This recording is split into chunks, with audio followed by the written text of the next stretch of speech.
J'ai commencé la pêche par la pêche au leurre, tout simplement. Alors au début c'était seulement les petits ruisseaux à côté de chez moi, parce que j'avais pas forcément de moyen de déplacement, donc je faisais avec ce que j'avais à proximité de la maison. Grâce à ça j'ai attrapé énormément de petites truites, et plus récemment, avec l'arrivée du permis, je me suis intéressé au grand milieu et à la recherche des plus gros poissons.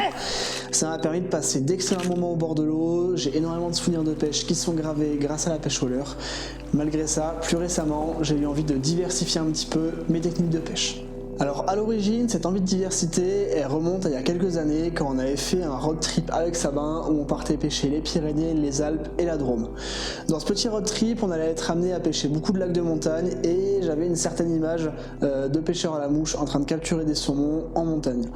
Du coup je me suis dit pourquoi pas moi, j'ai acheté ma première canne à mouche et je l'ai montée là-haut. On a capturé plein de poissons, plein de saumons de fontaine, des truites. C'était magnifique, on s'est tellement régalé que ça m'a donné envie de me mettre à la pêche à la mouche. Du coup j'ai fait ce que toute personne sensée aurait fait, je suis allé sur plein de forums, plein de sites internet, j'ai regardé énormément de vidéos sur la pêche à la mouche et à force de me renseigner, je suis tombé là-dessus. On dirait un japonais qui a une canne à mouche mais sans mouliner et ça m'a vraiment intrigué. Cette technique là, on appelle ça le tenkara. Donc je me suis renseigné un petit peu sur la technique et très vite j'ai craqué. J'ai fait l'erreur d'acheter ma propre canne.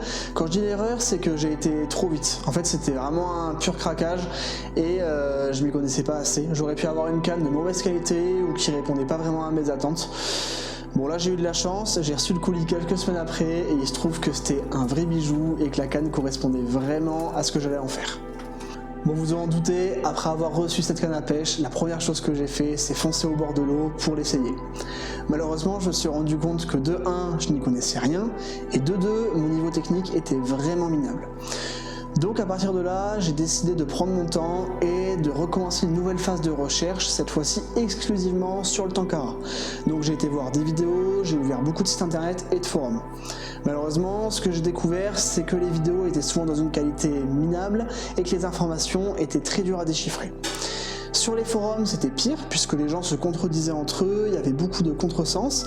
Le bas de ligne, dégressif, est constitué de 2, 3 ou 4 morceaux en fonction du diamètre de pointe souhaité.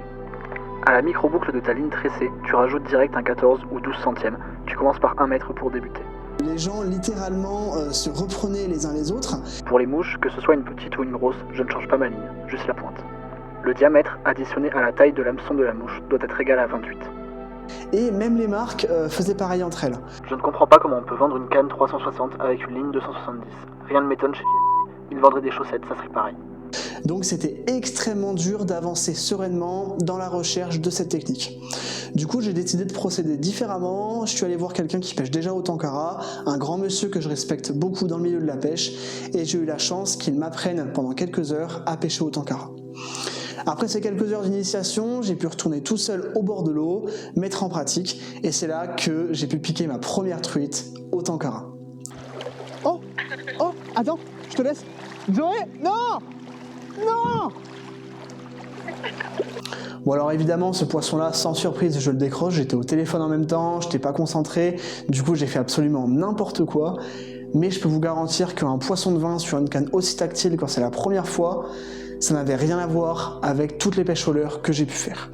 Et juste le fait d'avoir senti les premiers coups de tête de ce poisson, j'étais addict. J'avais qu'une envie, c'était de retourner au bord de l'eau et de sortir mes premières truites au tenkara.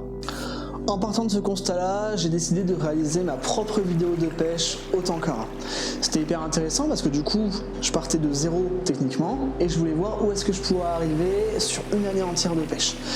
C'est ce que j'ai fait, j'ai tout filmé, j'ai fait le bilan de mes erreurs, j'ai également appris à observer ce qu'il faut faire et ce qu'il ne faut pas faire quand on commence au tenkara, et ça me permet aussi de savoir le niveau technique qu'on peut atteindre sur une année de pêche. Il y a aussi plein d'autres choses qu'on va aborder dans cette vidéo. En tout cas, bienvenue dans une vidéo où je vous présente un an de pêche au tenkara. C'est parti.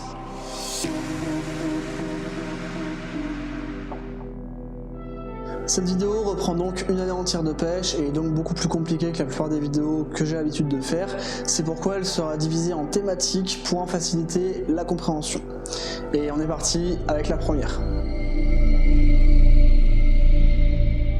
Bon, sur l'historique du Tenkara, j'irai vraiment à l'essentiel parce que c'est pas le but principal de la vidéo, parce qu'il y aurait énormément de choses à dire et parce qu'il y a des informations qu'on peut trouver très facilement sur internet. Si on résume, ce qu'on peut dire assez facilement, c'est que c'est une technique qui date d'il y a environ 1000 à 1400 ans, donc c'est une des plus vieilles techniques de pêche à la ligne dont on a encore des traces, et c'est une technique qui est originaire du Japon. À la base, les pêcheurs et les chasseurs japonais l'utilisaient quand ils partaient en montagne. Ils pêchaient à ça tout simplement parce que c'est une technique qui est facile à mettre en œuvre. Avec un simple morceau de bambou refendu, un fil de soie et une mouche, on peut commencer à pratiquer. Et c'était une pêche de productivité. On l'utilisait principalement pour faire un maximum de poissons avec un minimum de coûts. Elle s'adressait principalement aux truites et aux petits saumons de ruisseaux et de torrents de montagne.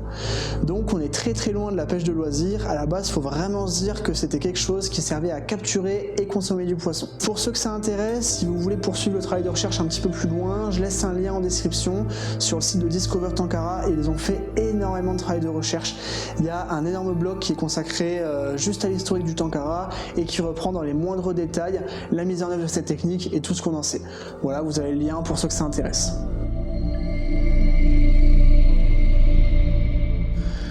Donc au niveau du matériel, quand j'ai reçu mon colis, à l'intérieur il y avait 3 choses, principalement un fourreau pour transporter la canne à pêche. Ça vous aura pas échappé, mais la canne à pêche au Tenkara est très très courte. Donc on est amené à la transporter de partout, en lac de montagne, en voyage, dans la voiture, etc. Et du coup c'est assez sympa de pouvoir avoir une garantie comme ça de la transporter sans l'abîmer. À l'intérieur de ce fourreau il est également fourni une petite housse de canne qui permet qu'elle ne cogne pas les parois lors du déplacement et ainsi qu'il n'y ait pas de lésion interne sur la canne à pêche. Enfin, on a la canne au Tenkara, donc c'est une canne comme vous voyez qui est extrêmement courte, extrêmement fine et qui est télescopique. C'est assez particulier pour une canne à truite, mais voilà, il y a un petit bouchon, il y a un certain nombre de brins dedans, pour ma part il y en a 8, et elle a donc une longueur totale qui est assez impressionnante. Cette longueur totale, elle est indiquée sur le blanc, juste au-dessus du manche, donc c'est le premier chiffre qui est marqué, 360. Pour ma part, ça signifie que la canne fait 3,60 m. Également, on a un deuxième chiffre, donc 6,4, ça va être le ratio de ma canne à pêche. Ça signifie que 60% de la canne à pêche est rigide et 40% de la canne à pêche est mou. Ça s'adresse principalement à la pêche des moyennes et petites rivières, donc en gros entre 5 et 10 mètres de large, et à la capture de poissons modestes. Quand je dis modeste, ça va être jusqu'à 35-40 cm. Ce ratio, il peut évoluer en fonction de la canne à pêche et de la marque, donc il peut descendre jusqu'à 5,5. Donc 5,5 ça signifie que 50% de la canne à pêche est rigide, 50% est mou. Là on va avoir une canne à pêche qui s'adresse aux petits ruisseaux et aux tout petits poissons. Elle va être extrêmement souple et ressembler à un spaghetti cuit. A l'inverse, on a des Tenkara qui montent jusqu'à 8,2. Donc là on est sur des cannes à pêche extrêmement rigides, on a 80% de rigidité sur la canne, donc ça va s'adresser à des pêches de grandes rivières et de gros poissons. Ce que je peux rajouter également sur la canne, c'est sur le module du carbone qui est impressionnant. J'ai rarement l'habitude de faire la promotion d'une canne à pêche en particulier parce que je trouve ça un petit peu hypocrite dans le sens où par exemple si je fais un poisson avec un leurre et que je parle de ce leurre en faisant la promotion, en réalité je l'aurais testé par exemple 2 fois et donc j'ai pas de recul nécessaire pour en parler. Là, sur cette canne à pêche là, ça fait 1 an que je pêche que avec, j'ai pu la tester, avoir un avis objectif dessus et maintenant j'ai assez de recul pour dire que c'est des produits d'exception. Cette canne là, je l'ai achetée sur le site de Pyrénées Tenkara et on a un module de carbone qui est vraiment incroyable. On est sur un ensemble qui fait un peu moins de 60 grammes, donc ça c'est assez agréable parce qu'on va passer des journées entières avec le bras tendu. On va chercher à compenser de la distance puisqu'on n'a pas de réserve de film. On va également beaucoup fouetter et honnêtement, après des journées entières de pêche, je plaignais les anciens japonais qui ont pu pêcher comme ça avec des bambous refondus.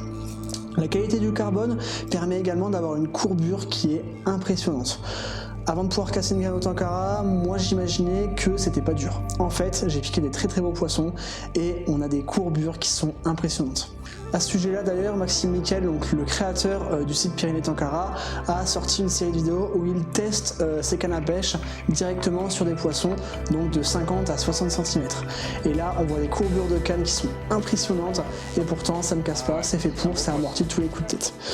Donc voilà, c'est vraiment des petits bijoux et des cannes qui sont superbes. Honnêtement, je vous conseillerais bien cette marque et c'est vraiment dommage que ça ait fermé. Ensuite, pour ce qui est du moulinet,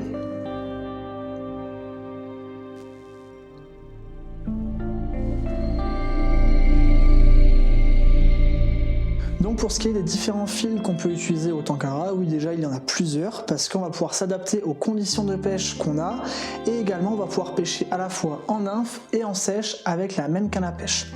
Ça c'est hyper intéressant mais du coup ça demande 2-3 adaptations. Pour pêcher en nymphe, on pourrait très bien se contenter de mettre une longueur de nylon, ça pourrait marcher, on pourrait tenir une dérive comme ça. Malheureusement le nylon est un peu léger, c'est difficile à propulser, en plus de ça, ça prend facilement le vent et ça prend facilement le courant.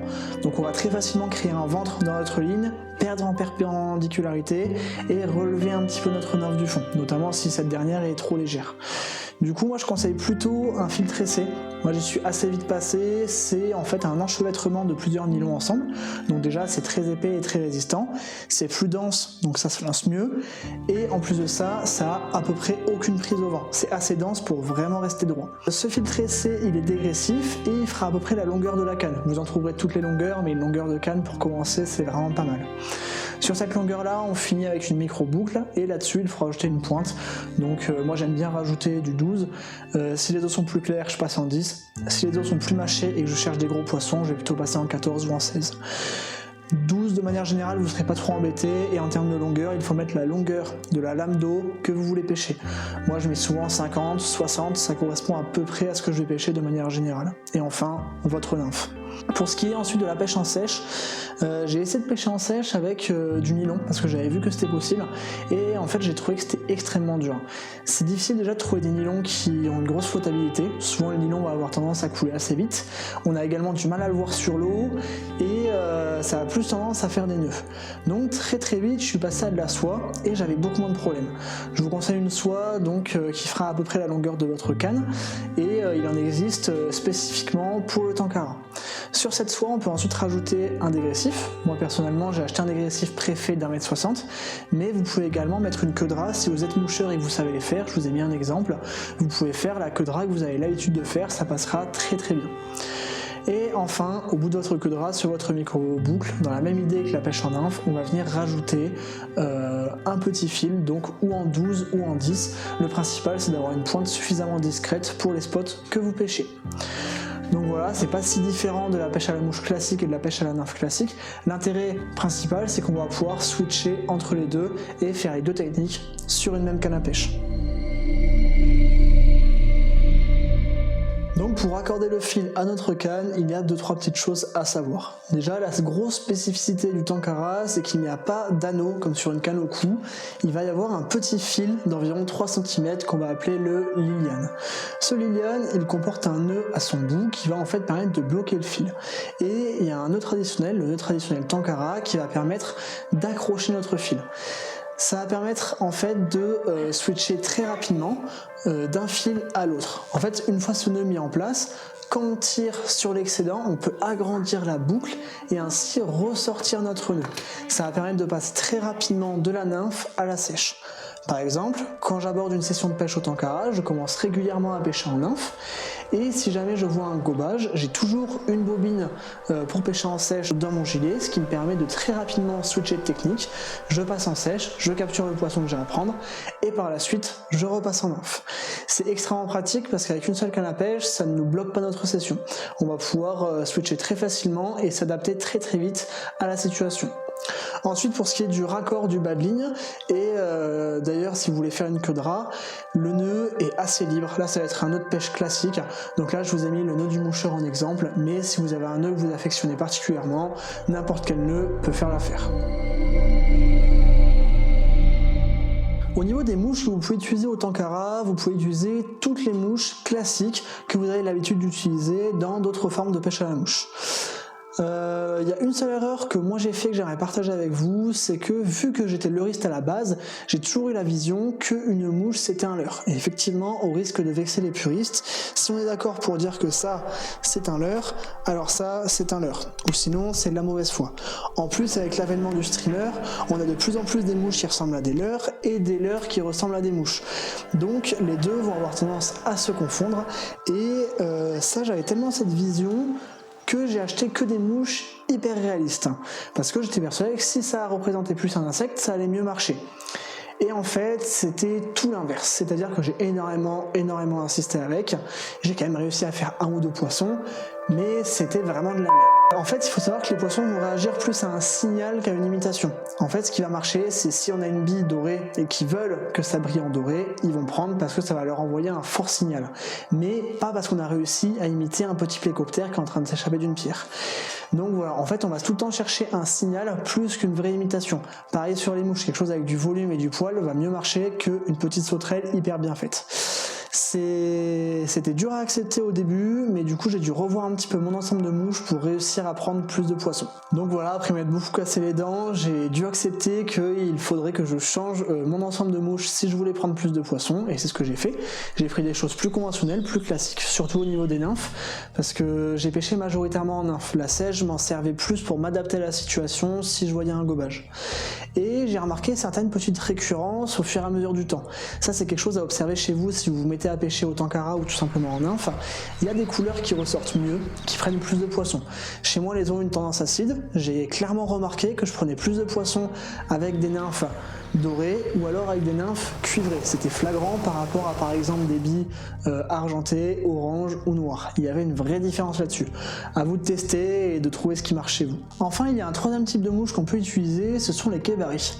Alors un kébari, ça ressemble à ça, c'est une mouche très simpliste avec un corps en soie souvent noir et le plus simple possible et un hackle très important remontant sur l'anneau. Cette mouche, ça va être une mouche noyée, donc elle va couler très très lentement et elle va s'appliquer sur des milieux très particuliers. À la base, c'est cette mouche qui est vraiment faite pour pêcher au tankara parce que dans certains contextes, ça va permettre de surpasser la mouche. Je m'explique. Sur un milieu très resserré, avec énormément de blocs rocheux, si on posait avec une canne à mouche classique, on aurait de la soie qui se dépose sur l'eau, et malheureusement, les cailloux feraient plier notre soie et revenir notre mouche vers nous. C'est ce qu'on appelle une drague, et c'est pas très très bon de croiser les veines d'eau quand on pêche à la mouche. Alors que là, on va pouvoir se servir de la longueur de la canne au tankara pour rester à l'aplomb de notre mouche et pouvoir réellement suivre le long des pierres et insister très longtemps, très proche des habitats des truites et également pouvoir prendre tous les petits contre-courants, les tourbillons, etc. que crée ce genre de spot. Donc là, on va avoir une approche qui est hyper intéressante. Ensuite, si les kébaris sont très simplistes, c'est volontaire, c'est parce que la philosophie du tankara a tendance à dire que ce n'est pas le modèle de la mouche qui compte, mais plutôt la présentation. En gros, les vrais pêcheurs au tankara au Japon ont très très peu de modèles de mouches, mais ils vont aborder toute leur pêche avec, car ils sont persuadés que si un posé est très très propre et qu'on arrive à faire le passage parfait, il n'y aura pas un seul modèle de mouche qui pourra prendre la truite, mais plusieurs. Et avec quelques mouches classiques, ils arrivent à faire l'ensemble de leur session. Cette philosophie est assez inspirante et moi ça m'a beaucoup aidé dans d'autres pêches. C'est une philosophie qui est également applicable au leurre et également par exemple moi ça m'a beaucoup remis en question sur la carpe. Est-ce que finalement c'est l'èche que j'utilise qui est importante ou alors est-ce que finalement l'èche importe peu tant que le plateau d'amorçage est bien fait, que le spot choisi est parfait et que le pré-amorçage est cohérent. Voilà, c'est une philosophie qui est à réfléchir et qui est adaptée à d'autres pêches, mais en tout cas je trouvais ça assez intéressant d'en parler. Alors au niveau des lancers, quand on commence à pêcher au tankara, je pense qu'il est important de commencer sur des milieux ouverts. Moi personnellement, je suis directement parti en milieu fermé et en fait c'était pas une bonne idée parce que j'ai pas pu directement me concentrer sur la gestuelle, je devais me concentrer en même temps sur les éléments extérieurs et ça m'a valu de beaucoup m'énerver. Oh non. Alors pour mettre en pratique la pêche au tankara, il y a plusieurs choses à savoir. La première, c'est au niveau de la tenue de la canne. On va relever l'index sur le haut du manche pour avoir plus de tactile et également avoir le poignet dans l'axe de la canne.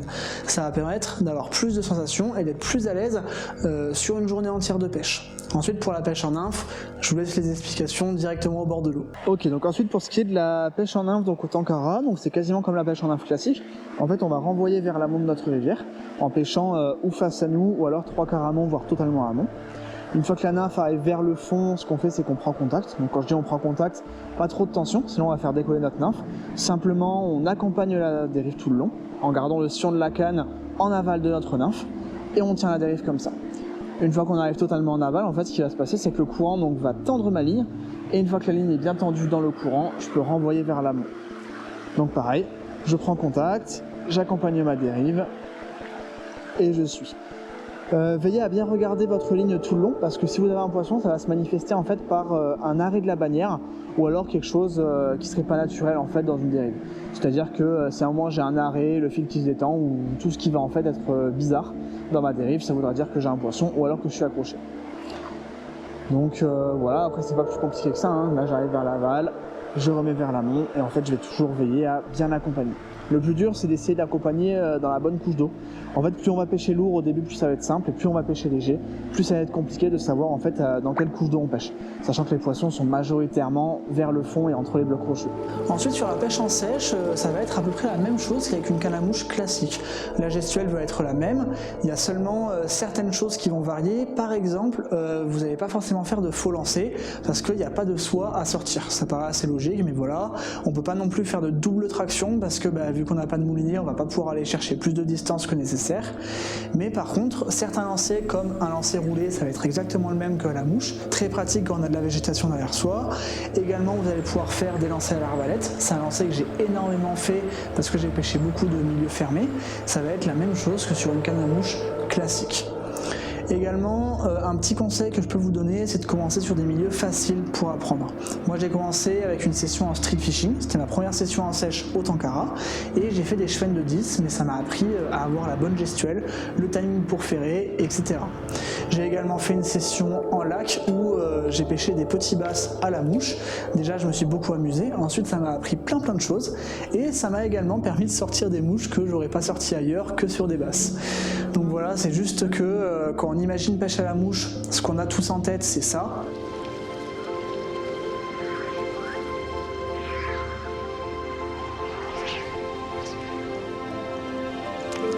Mais en fait ça peut aussi être autre chose, vous pouvez aller vous amuser ailleurs et apprendre plein de choses sur des pêches plus simples qu'en milieu fermé.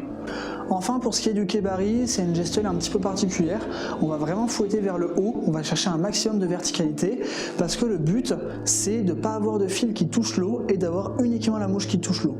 C'est des pêches très fines qui vont permettre d'atterrir directement sur le nez des poissons, de longer des pierres, de pêcher des contre-courants assez spécifiques, etc. À l'origine, Tankara, ça veut dire tomber du ciel, et c'est vraiment quand on met en application cette pêche-là que ça prend son sens. Sur des petits milieux avec beaucoup de blocs rocheux, ça va avoir une approche qui va vraiment être supérieure à la mouche. C'est quelque chose qui est difficile à croire, parce que vu qu'on n'a pas de moulinet, on pense souvent que ça pose plus de limites que ça offre d'avantages, et en fait, dans certaines configurations, ça va vraiment être l'inverse. Et une fois que vous avez un poisson au bout, eh bien, débrouillez-vous. Non, c'est pas entièrement ça, il y a quand même 2-3 astuces. On peut avoir tendance à paniquer quand on voit qu'on a une telle longueur de canne et une telle longueur de fil. C'est quelque chose d'assez inhabituel, surtout qu'on n'a aucun moyen de rabattre la longueur de fil. Et il y a quand même 2-3 astuces qui permettent de ne pas casser ou de ne pas décrocher son poisson. La première, ça va être d'amener le bout de la canne le plus possible vers le ciel. Pour cela, il faut vérifier à l'avance que la végétation environnante le permette. Tous les milieux n'accepteront pas qu'on puisse lever une canne de 3,60 m en travers du cours d'eau. Si jamais vous arrivez à faire ça, le principal, ça va être de réussir à ramener le bras qui tient la canne, pour ma part le bras droit, un maximum vers l'arrière. Et une fois que vous avez fait ça, vous allez pouvoir attraper l'épuisette avec la main opposée et la tendre cette fois-ci devant. Donc on va avoir un bras le maximum tendu vers l'arrière, un bras le maximum tendu vers l'avant. De cette façon, vous allez réduire un maximum la distance entre vous et le poisson et pouvoir l'attraper. Si jamais c'est pas encore suffisant et qu'il vous reste de la longueur de fil, vous pouvez très bien attraper le fil à la main. Le souci, c'est que si vous faites ça, vous n'aurez plus la pointe de la canne qui amortit les coups de tête du poisson, vous serez directement en contact avec le poisson et vous aurez des chances de le perdre ou de le casser. Mais si vous êtes sûr d'avoir suffisamment fatigué votre poisson pendant le combat, ça peut être une solution qui peut permettre de l'amener à l'épuisette. Enfin, ce que j'ai déjà vu sur des très gros poissons, il y a plusieurs vidéos où on voit des anciens lâcher leur canne. Oui, Ils ne sont pas fous, c'est simplement quand le fil est sur le point de rompre, c'est une des seules manières qu'on ait au Tankara de garder le poisson, c'est de lâcher la canne et de la suivre dans l'eau. Quand on est en rivière, on n'a pas trop de fond, on peut se permettre de le faire, la canne au Tankara flotte et on va pouvoir la suivre du bord et la reprendre un petit peu plus loin. Ça fait peur dit comme ça, mais effectivement, c'est une des seules manières qui a été trouvée pour sortir des gros poissons. En bilan sur le Tankara, ce que je vais faire, c'est donner un petit peu d'après moi les points positifs de la technique et les points négatifs pour essayer de faire la part des choses. En termes de points positifs, déjà ce qui ressort pour moi, c'est le fait que cette canne soit ultra compacte. Elle prend vraiment très peu de place, elle est hyper légère et ça c'est trop bien parce que j'ai l'habitude de partir en lac de montagne et cette année je suis parti avec ma canne au Tankara et le fait d'avoir une canne qui prend aussi peu de place dans le sac à dos et qui pèse autant rien, c'était vraiment un pur bonheur. Également, c'est une canne à pêche qui nécessite très peu de matériel annexe pour pêcher. Si on a 3 bobines de fil et une dizaine de mouches, on peut faire toutes nos sessions au Tankara. Et ça, c'est très agréable de ne pas avoir des sacs à dos, des mallettes de leurre et énormément d'encombrement. On peut vraiment pêcher avec rien et ça, c'est génial. Un autre point positif que j'ai trouvé, c'est la praticité de cette technique, la mise en œuvre. C'est-à-dire que quand on pêche habituellement en nymphe, on va avoir une canne qui est assez lourde. On a le poids du moulinet, le poids du fil, le poids de la canne. Là, on a simplement le poids de la canne et c'est tout. On a quelque chose qui est hyper léger, qui fait 60 grammes. Et en fait, sur une journée entière de pêche, on va pas du tout avoir mal au bras et ça, c'est quelque chose qui est génial. C'est également une technique qui est assez simple à mettre en œuvre. Une fois qu'on a vu la gestuelle et la manière de pêcher, sur moins d'une demi-journée, on peut être autonome dans la pratique de cette pêche. Donc ça, c'est vraiment quelque chose qui est génial. On a également la diversité de poissons recherchés. J'ai fait quasiment tout avec, j'ai fait de l'ombre, j'ai fait de la truite, j'ai fait du chefaigne, j'ai fait du black bass, j'ai fait également du barbeau. On peut attraper énormément d'espèces et ça, c'est quelque chose qui est vraiment bien avec cette technique. Ensuite, il y a les sensations lors du combat. Honnêtement, pour avoir beaucoup pêché au leurre, j'ai pas trouvé de canne à pêche qui m'offrait autant de sensations lors du combat. C'est-à-dire que sur un poisson, à partir de 20, on va sentir le moindre de ses coups de tête, le moindre de ses mouvements dans l'eau. C'est vraiment des sensations qui sont à part et c'est quelque chose qu'il faut tester pour réellement comprendre. Voilà, je trouve que c'est une technique qui est un peu complète et qui également à certains moments, comme on l'a vu, va permettre de surpasser la mouche et de mieux s'adapter à certaines situations, certaines rivières, certains poissons. Sur des poissons éduqués, on n'a pas de fil dans l'eau, on va pouvoir atterrir directement au bon endroit, il y a plus de précision, on va pouvoir mieux pêcher certains spots. Ça va être une technique qui a ses propres adaptations et ses propres conditions de pêche, mais en tout cas c'est quelque chose qui moi m'a beaucoup plu et que je vais continuer de creuser. Bon, ensuite au niveau des points négatifs, parce que oui forcément il y en a, on a déjà la distance de pêche. Effectivement on est limité en distance, même si on rajoute la longueur du bras, qu'on essaie de créer un angle dans le fil et qu'on a des cannes assez longues, à un moment donné il y a forcément des veines d'eau qu'on va vouloir pêcher parce qu'on est pêcheur, donc on veut aller toujours de plus en plus loin, qu'on va pas pouvoir atteindre. Alors des fois ça sert à rien, le poisson est devant nous, mais des fois quand il faut aller chercher loin et que c'est nécessaire, on va avoir un certain handicap sur cette technique là. Ensuite, un autre point négatif, c'est la réserve de puissance et la réserve de fil. Cette année, ça m'est arrivé de piquer des beaux poissons, notamment un barbeau de 50 que j'ai perdu parce qu'il s'est tanké contre une pierre et il se frottait pour essayer de couper le fil. Et moi, je pouvais rien faire. J'avais beau exercer de la pression sur le poisson, la pression que j'exerçais était nulle par rapport aux dimensions du poisson. Je manquais en fait de réserve de puissance pour réussir à l'extraire comme je l'aurais souhaité. Ça, c'est également un vrai handicap qu'on a sur cette pêche-là. Et enfin, dernier point négatif, c'est les milieux trop encombrés. Quand j'ai commencé au Tankara, je me suis entêté à pêcher des milieux qui étaient trop petits, trop refermés et qui m'offraient pas beaucoup de liberté de pêche. Veillez vraiment à choisir des milieux qui sont adaptés à la technique. Chaque technique de pêche a des milieux qui lui sont propres. Même si on pêche au leurre, j'ai des cannes de grande rivière que je sortirai pas en petit ruisseau, des cannes de petit ruisseau que je sortirai pas en grande rivière. Là, c'est pareil, il y a des milieux qui se prêtent à pêcher au Tankara, d'autres non.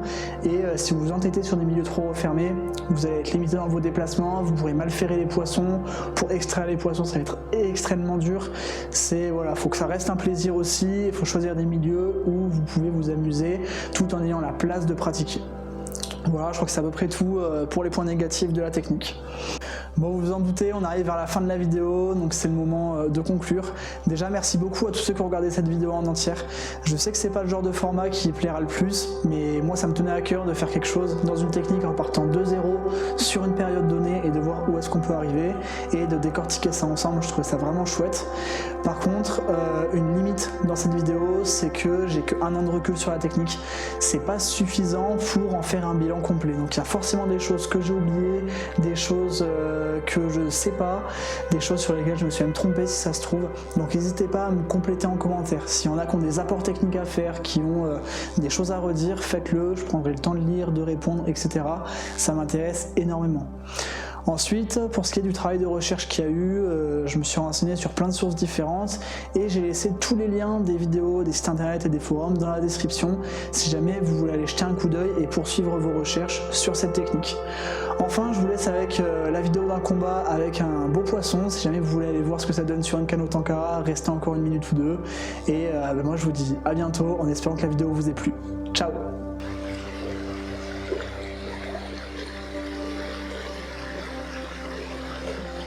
Poisson. Ah, celle-là, elle est belle. Ah.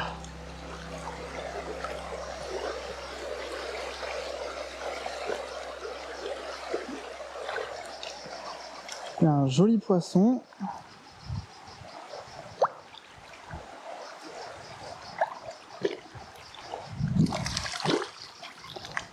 Ah ouais, elle est vraiment belle. Ah.